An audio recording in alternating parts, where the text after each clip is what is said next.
Hi there, I'm back. I'm trying to wrap up Appendix 4A, Chapter 4A. Okay, back to where we were. We were talking about the stop limit order. I've discussed the attributes of the stop order and the limit order with you and the benefits of each one. And because the stop order has some issues associated with it, such as the fact that it becomes a market order upon its triggering, its activation as we call it, we can combine some of the good attributes of the limit order with the stop order, and of course they call it a stop limit order. Okay? So we're going to take the best features of both of those order restrictions and combine them into one package. Okay? And again, stop orders become market orders, so once it's triggered, a stop order is triggered, you might get a price that is different from your stop trigger point, and you don't stop yourself at exactly when you would hope to in a rapidly changing market. Okay, so what you have to do with a stop limit order is you enter, usually, it can be the same number, but generally speaking, you enter an activation price and a limit price. An activation price like a regular stop order and a limit price like a limit order. Okay, so here's how it works. When the stop is triggered at the so-called activation price, then instead of that order becoming a limit order, becoming a market order, it's going to become a limit order, and that can protect you from downside risk to some extent. Okay?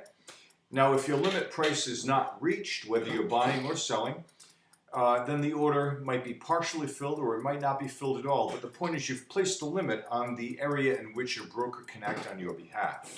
Okay, so that's how it works. So I'll give you a demonstration.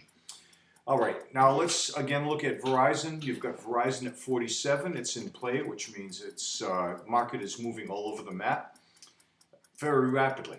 Okay, and you're about to leave on vacation where you will be incommunicado. You won't have access to a computer or to a ticker. You can't watch the stock. So let's assume that you just place a sell stop order. Now forget about the stop limit for the moment. Let's throttle it back and go back to a regular plain vanilla sell stop order. And you enter it at 42. That means you do not want to accept a price less than 42.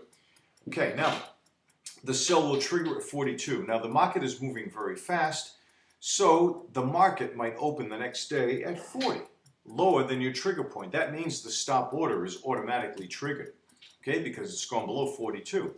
But you failed to stop yourself out at 42, so in addition to taking a $5 hit, you took another $2 beyond that, far more than you wanted to take. Okay? Now, looking at it from another perspective, instead of placing a stop order, we're going to place a stop limit order. Okay? Again, you're about to leave on vacation, and you want to give your broker specific orders. So you say, I want to set a stop at 42, but a limit at 41.50. That means at 42 or less, then that stop will be triggered. But your broker is not authorized to accept anything less than $41.50. If it goes below that, the broker can't sell for you, and you essentially will wait it out, and hopefully your stock will come back. But that's the extent of the loss you're willing to take. See how it works? Okay, so the 42, at 42, the order is triggered, and the 41.50 limit is simultaneously triggered. Your broker cannot sell at anything less than that price. Okay, so the stop limit order works in between, it works in that twilight zone between the very controlled and proactive approach of a limit order and the very defensive and reactive approach of a stop order. Okay, I hope that helps you. Okay, so now you leave on vacation, the market starts out very low, it starts out at 40, for example. And obviously that means your stop at 42, your sell stop was triggered. And if the market is above 41.50, maybe it'll even be above 42. Okay, anywhere in that zone, your broker is authorized to get you the best price. But, okay, if that stock drops below 41.50, the broker may not do it. So you might stop yourself out or you might not. But the point is, there will be damage control in this case. Okay? All right, the final variation on this theme that I'm going to give you is known as the trailing stop order. Okay?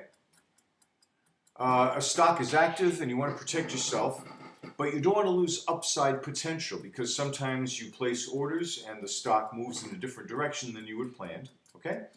So the trailing stop simply means instead of stopping yourself out at a specific price, you're going to stop yourself out at a spread from the current bid price of the stock. Now, as that bid price moves, the trigger of your stop order will move with it. That's why they call it trailing, okay? All right, sounds complicated when I put it in words, so let me give you an example. Verizon is at 47, and you would like to sell it if the price drops by $1 or more, okay? So right now, if Verizon drops to 46, automatically your broker will try to stop your order at the best available price. Well, this is going to be a sell. You own this stock, so we're looking at a sell order.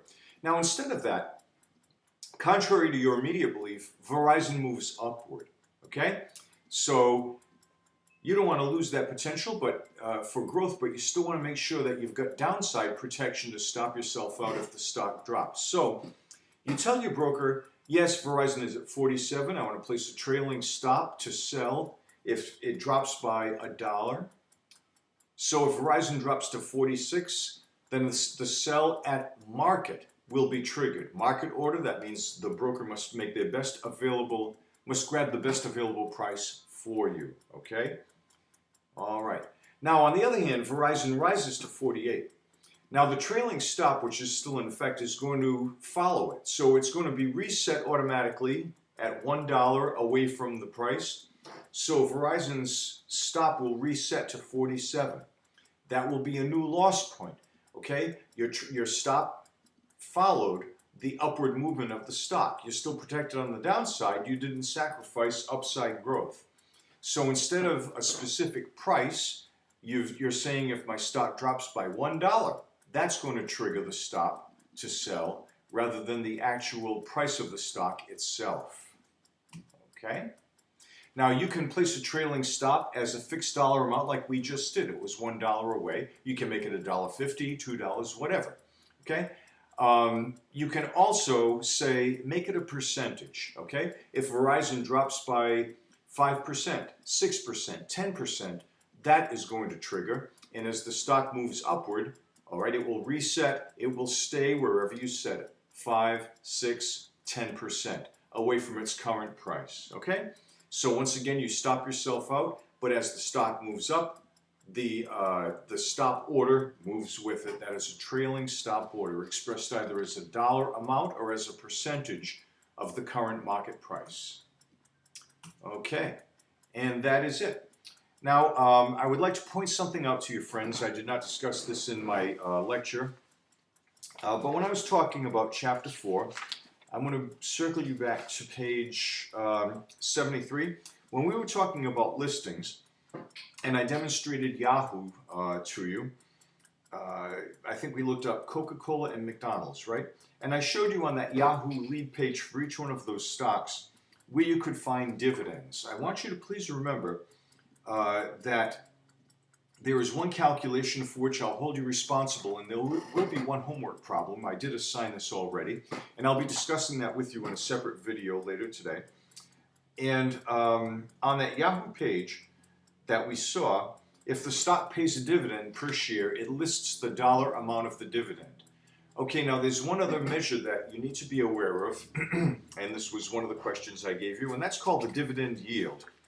To calculate the dividend yield, you're going to take the dollar amount of the dividend and you're going to divide it by the current price of the stock. Whenever you see the word yield, it means how much will I get based as a percentage on what I have to give. If you want to buy a share of stock, you have to buy the stock at the current stock price. How much of a dividend you will get, and that's an annual number, friends, that's how much you get per share per year, express that number as a percentage of the current stock price. That is the so-called dividend yield. I will demonstrate that for you when I review the homework in a separate video. So this video is turning out to be a little shorter than average. So let me stop right here, and the next video will address our homework. In the meantime, if you do have any questions, make sure you get in touch with me by email, keeping in mind I will be away from computer contact and therefore email and phone contact until later this weekend, okay? So I will be checking my email on Sunday, late Sunday, let's say. All right, continued good luck with the quiz. The quiz will open up at noontime on Thursday. And if there is a system problem from Dean College's end, don't panic. I will address that and there will be no penalty to you, of course. All right? Have a great day. Bye-bye.